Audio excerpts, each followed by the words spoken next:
Je m'appelle Abderrahman Amsider et je suis sûr que vous êtes en train de m'écouter sans la machine. Parce qu'elle amplifie tellement le son qu'on a du mal à entendre. Donc j'ai beaucoup de plaisir à modérer cette séance et nous écouterons successivement M. Abdelrahman Tahiri, ensuite M. Ahmed Yaqoubi et M. Mimoun Ouamal. J'écorcherai des noms, vous m'en excuserez. Donc tout d'abord, je voudrais préciser à mes amis sur lesquels je veillerai qu'ils auront 15 minutes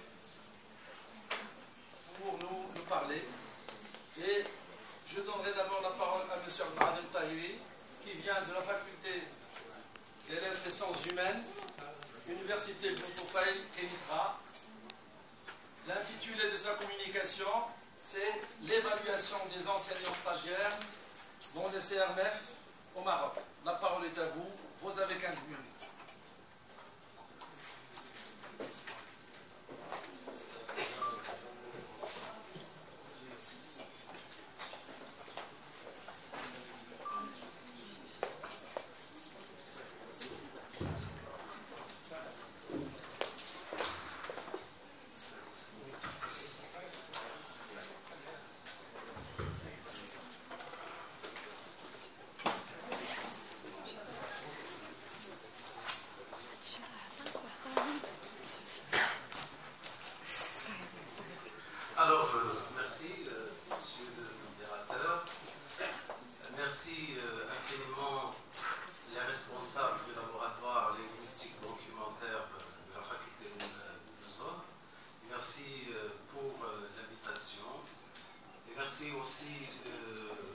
Énormément pour les intervenants que nous avons suivis avec beaucoup d'intérêt depuis ce matin.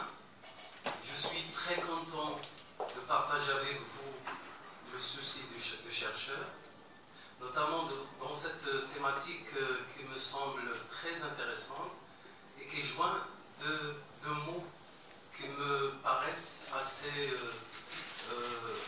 intrigants et assez significatifs. L'évaluation en tant que recherche, le mot recherche et le mot rationalité.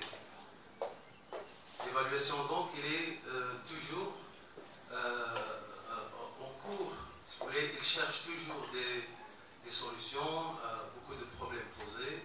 C'est une thématique qui est toujours en vigueur. Et c'est aussi la rationalité, c'est parce que, comme vous le savez tous, l'évaluation, c'est d'abord la subjectivité. Et le fait de chercher la rationalité, c'est justement de tenter de dépasser la subjectivité pour que l'acte évaluatif devienne plus significatif. Et dans ce sens, mon intervention, cette communication modeste, vient de s'inscrire dans le cadre de cette réflexion générale. Et moi, j'ai choisi d'intervenir sur, si vous voulez, un espace qui joint le formé et le formateur. Parce que l'évaluation dont on parlait depuis ce matin, c'est l'évaluation de celui qui apprend. Et lorsque nous réfléchissons sur la situation d'évaluation au moment de la formation, il me semble que le problème devient de plus en plus intéressant et encore épineux. Et j'ai choisi de m'inscrire dans cette recherche si vous voulez, d'éléments de solution pour si vous voulez, ce processus d'évaluation dans le cadre des centres de formation initiale.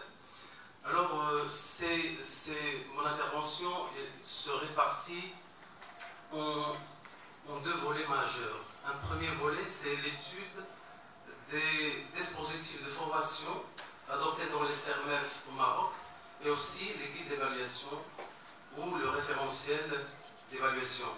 Et dans un autre moment, pour donner à cette intervention une certaine forme de crédibilité, j'ai essayé de mené une enquête dans 4 centres au Maroc, savoir celui de Rabat, de Kénétra, de Sidi Hassan et de Fès. Alors, je propose pour le plan de ma communication les éléments suivants. D'abord, la contextualisation de la problématique de l'évaluation dans la formation initiale des enseignants stagiaires. Ensuite, l'évaluation vue à travers le dispositif de formation et le guide d'évaluation. Et la présentation des résultats de mon enquête pour déboucher sur des perspectives, pour ne pas dire des conclusions. Alors, par rapport au CERMEF, je vois qu'il y a parmi nous des formateurs dans des centres de formation, des centres régionaux de métiers d'éducation et de formation, et ils savent très bien que la réforme de ces centres a été entamée depuis juillet 2012. Et donc, les CERMEF, c'est en quelque sorte c'est le regroupement des CPR qu'on connaît très bien, les NS et les CFI. Et pourquoi ce regroupement, si vous voulez, c'est dans un souci de combler au dysfonctionnement qui a été ressenti dans ces centres de formation séparément, si vous voulez, qui mènent des formations de manière séparée. Et aussi, c'est pour répondre à la nécessité de rationaliser les formations au sein de ces centres même. Et dans un troisième volet, c'est pour envisager ou pour s'inscrire dans le cadre général de la régionalisation que le Maroc, sur le plan administratif et politique, est en train de travailler. C'est aussi une certaine forme d'harmonisation des contenus de la formation et de l'unification au niveau des centres de formation. Vous savez très bien que actuellement, les stagiaires, si vous voulez, les candidats sont de profil, ils ont une licence de manière générale dans toutes les matières, et puis qui viennent passer le concours d'accès. Donc ils ont le même profil, mais par la suite ils vont chercher chacun et va évoluer dans un sens, dans une formation. Alors, pour parler de l'évaluation au sujet de notre rencontre, je vais essayer de parler un petit peu de ce qu'on appelle le dispositif de formation et puis de guide d'évaluation pour ancrer ou pour, si vous voulez, spécifier ou pour repérer l'évaluation, comment elle a été conçue par le législateur, merci, à travers ces documents législatifs. Alors, le dispositif de formation, c'est un ensemble articulé, finalisé, de processus ou de moyens. Ici, je cite la définition donnée par le groupe qui a travaillé sur les dispositifs, qui vise à faire émerger des compétences et des composantes identitaires susceptibles d'être mobilisées dans des situations professionnelles données. C'est une citation empruntée à Paquet et Beckers et qui a été adoptée. Alors, ce dispositif de formation, comme j'ai dit, qui retrace les processus et les moyens mis en place dans les centres de formation, est inspiré des travaux de Xavier Rogers et des travaux de Paquet, où il identifie les 6 missions de l'enseignant, à savoir le maître instruit, le technicien, le praticien artisan, le praticien réflexif, l'acteur social, l'enseignant personne. Alors, par rapport au guide d'évaluation, c'est un cadre général pour le dispositif d'évaluation. Vous voyez, donc c'est un référentiel. Il ne présente pas de contenu spécifique ou, disons, approprié à l'évaluation au niveau des centres. Ce guide, dans sa globalité, essaie de répondre à 3 questions majeures.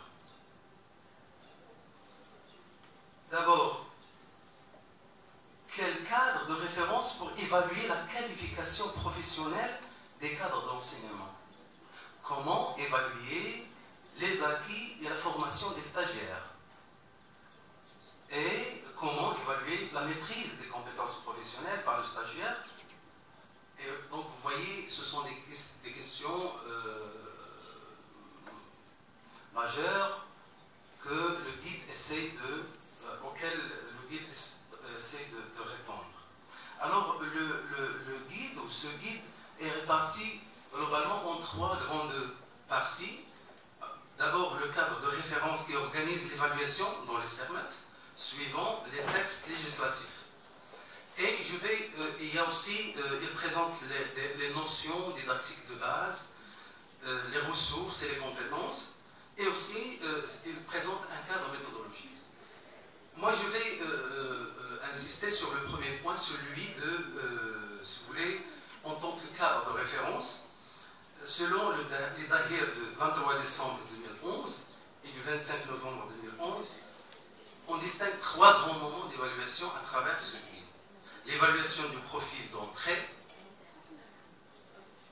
l'évaluation le long de l'année, et puis l'évaluation, si vous voulez, l'examen final. Et sans rentrer dans des paraphrases par rapport à ça, je peux dire que le concours d'accès constitue le profil d'entrée et basé sur l'écrit, l'oral et puis la sélection d'abord sur dossier.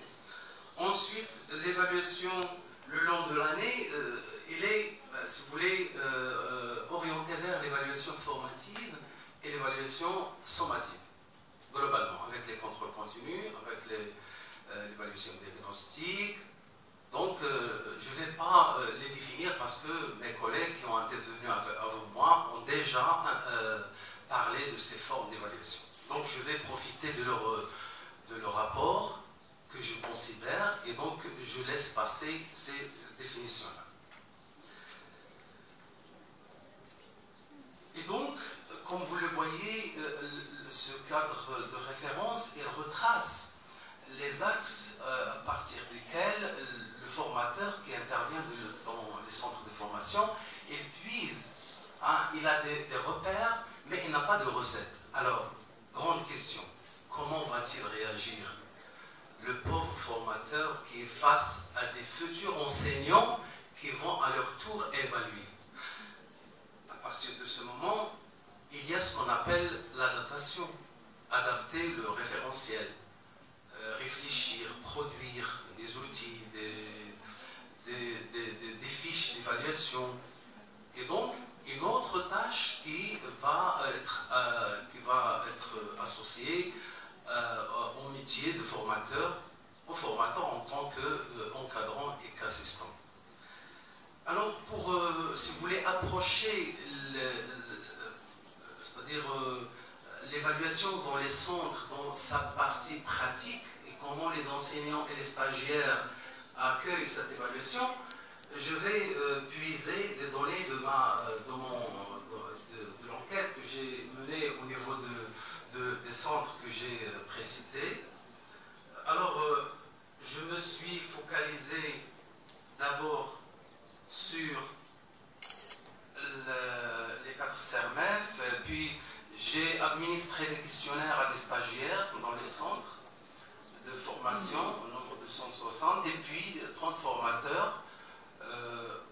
Puis le questionnaire, je ne veux pas donner les aspects méthodologiques de ma recherche parce qu'ils vont bouffer mon temps d'intervention. Peut-être dans une éventuelle publication, je pourrais les cadrer, les repérer. Et donc le questionnaire a été élaboré, puis validé, et ensuite administré et a été récupéré de main en main, comme ça, pour ne pas perdre de questionnaire. Alors j'ai passé à l'analyse et à l'interprétation de ces données-là. Donc je vous présente globalement le champ des questions que j'ai présentées aux formateurs et aux stagiaires. Voilà, dans ces 2 tableaux-là, les composants du questionnaire destiné aux stagiaires au nombre de 11 questions et celui des formateurs au nombre de 14. Dans le premier, j'ai mis donc 3 question en rapport avec l'évaluation dans son rapport avec la formation et la notation, l'évaluation en rapport avec les mises en situation pédagogique dans les classes d'expérimentation, et puis les types d'évaluation, la formation à l'évaluation, c'est-à-dire les stagiaires qui vont à leur tour évaluer en tant que des futurs professeurs, et puis le degré de satisfaction de ces derniers. Pour le cas des formateurs, j'ai orienté le choix de mes questions sur l'évaluation en rapport avec le référentiel, le guide d'évaluation dont j'ai parlé dans la première partie, et puis les objectifs de l'évaluation, les motifs de l'évaluation, le temps alloué au moment d'évaluation, et le rapport évaluation mise en situation pédagogique, et enfin la satisfaction des formateurs par rapport à l'évaluation pour ce premier semestre de cette année-là. Alors, dans ces deux tableaux, celui-ci et celui-là, j'ai regroupé, si vous voulez,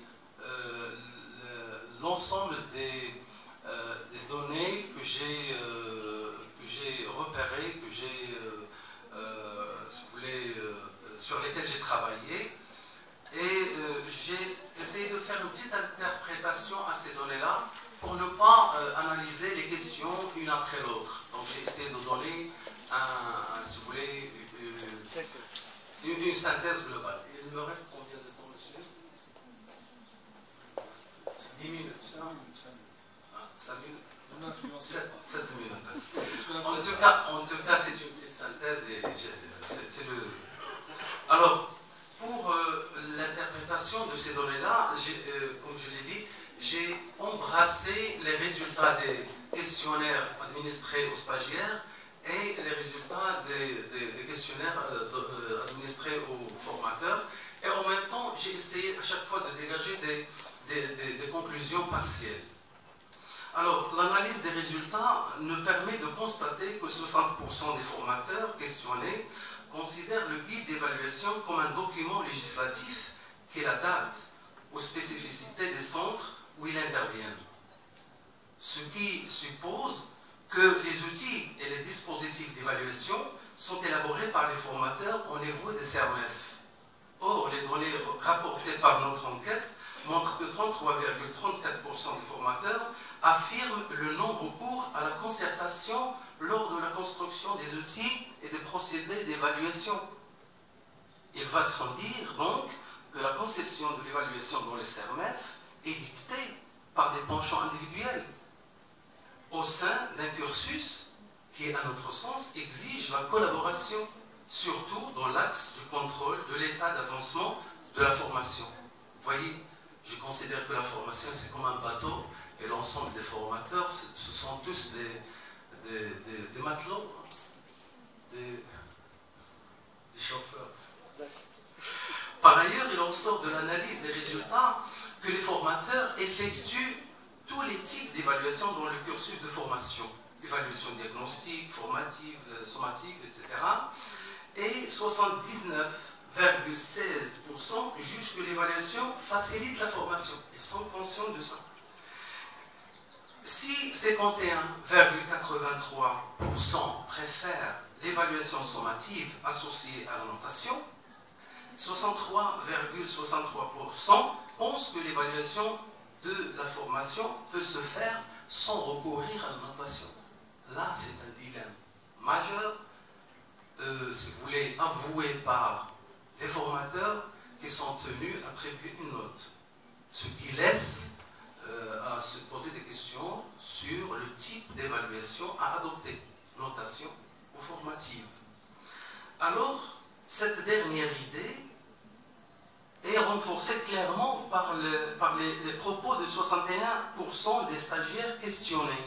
Selon ces propos, les stagiaires préfèrent l'évaluation formative sans notation. 21% des mêmes répondants choisissent l'évaluation certificative sans notation. Or, les stagiaires préfèrent l'évaluation formative sur l'évaluation sommative et la notation. La pratique évaluative des formateurs, quant à l'évaluation formative, laisse à désirer. Pourquoi? Parce que 37% des formateurs questionnés ne construisent pas de grille spécifique pour l'évaluation formatique avec des consignes ou des critères précis. Pour les autres, cette évaluation est basée principalement sur un exercice coutumier s'appuyant sur l'expérience professionnelle antérieure. Il est sans conteste que les candidats ayant franchi l'obstacle du concours d'accès au CERMEF ont à leur disposition un poste budgétaire. Vous voyez, ce ne sont pas des étudiants à la faculté. Leur devoir est donc de fournir les efforts nécessaires pour se former en théorie comme en pratique, en vue de développer les compétences professionnelles requises, leur permettant d'exercer le métier d'enseignant dans des situations complexes une fois affectés dans un établissement. Ce n'est donc peut-être pas la note qu'ils obtiendront à la fin de l'année qui leur permettrait de s'affronter à la complexité justement de la situation d'enseignement-apprentissage auprès des élèves en classe. L'acquisition et l'apprentissage des savoirs procéduraux et déclaratifs, savoir-faire, savoir-être, savoir-devenir, est la cible de mire de la formation professionnelle des enseignants. Ainsi, disons, on devrait donner plus d'importance à l'ingénierie des outils d'évaluation pour faire en sorte que les stagiaires se conscientisent de leurs lacunes et des efforts à consentir pour les combler. Cela montre que l'évaluation basée sur la notation a un effet indésirable ou, disons, négatif sur le cursus de formation des enseignants stagiaires. Stress, traumatisme, peut-être fraude dans les examens. D'une part, à cause du temps considérable imparti à l'évaluation au détriment de la formation. Dans cette optique, 78,94% des formateurs questionnés affirment que le temps réservé aux différents moments de l'évaluation, avant, pendant et après la passation, est important. Et 21% considèrent ce temps comme étant très important. Or, donc vous voyez, le temps de l'évaluation, il bouffe l'effort du formateur. Où est la formation? Alors, il s'agit, nous sommes face à un formateur et non pas face à un contrôleur, mais face à un évaluateur. D'autre part, les données recueillies à partir du questionnaire administré aux stagiaires montrent que 61,42% des répondants affirment que la place accordée au module de l'évaluation de leur cursus de formation professionnelle est très importante. Or, 56,6% des stagiaires questionnés se sont pas du tout ou peu satisfaits des évaluations auxquelles ils sont soumis durant cette période de formation. D'ailleurs, 53,7% d'entre eux affirment avoir peu appris à travers les modalités d'évaluation mises en place dans le centre, en plus du stress éprouvé à cause de la préoccupation attachée à l'évaluation.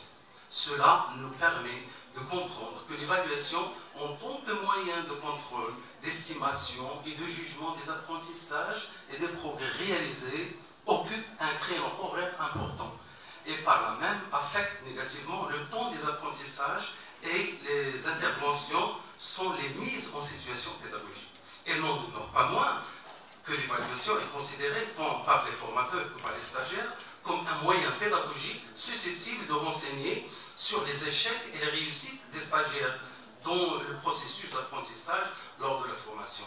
Et elle indique de ce fait le progrès réalisé et les lacunes à combler pour mener à bien la formation professionnelle.